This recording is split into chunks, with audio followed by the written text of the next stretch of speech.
లేదా lecturers professors అంతా కూడా డబ్బుల వైపే మొగ్గు చూపారు. అది ఉద్యమ శక్తుల్ని కాకుండా మరి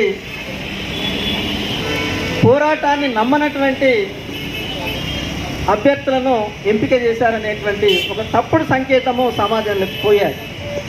మరి నిజంగా ఇవాళ అట్లా ఎన్నికలైన తర్వాత వస్తున్నటువంటి మొదటి ధర్నా ఇది.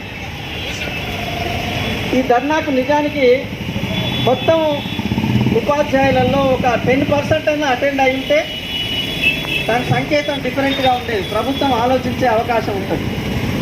కానీ సుమారు 5,000 మంది అన్ని మేనేజ్మెంట్లకు సంబంధించిన ఉపాధ్యాయులు ఉంటే 100-150 మంది మనం ఇవాళ అటెండ్ అయిన పరిస్థితి ఉన్నది. దీన్ని కూడా బేరీజ్ వేసుకుంటుంది ప్రభుత్వం. రేపటికి ఉపాధ్యాయుల యొక్క ప్రభావం మా మీద ఏమైనా ఉంటుందా అనేటువంటిదే బేరీజ్ వేసుకునేటువంటి అవకాశం ఉంటుంది.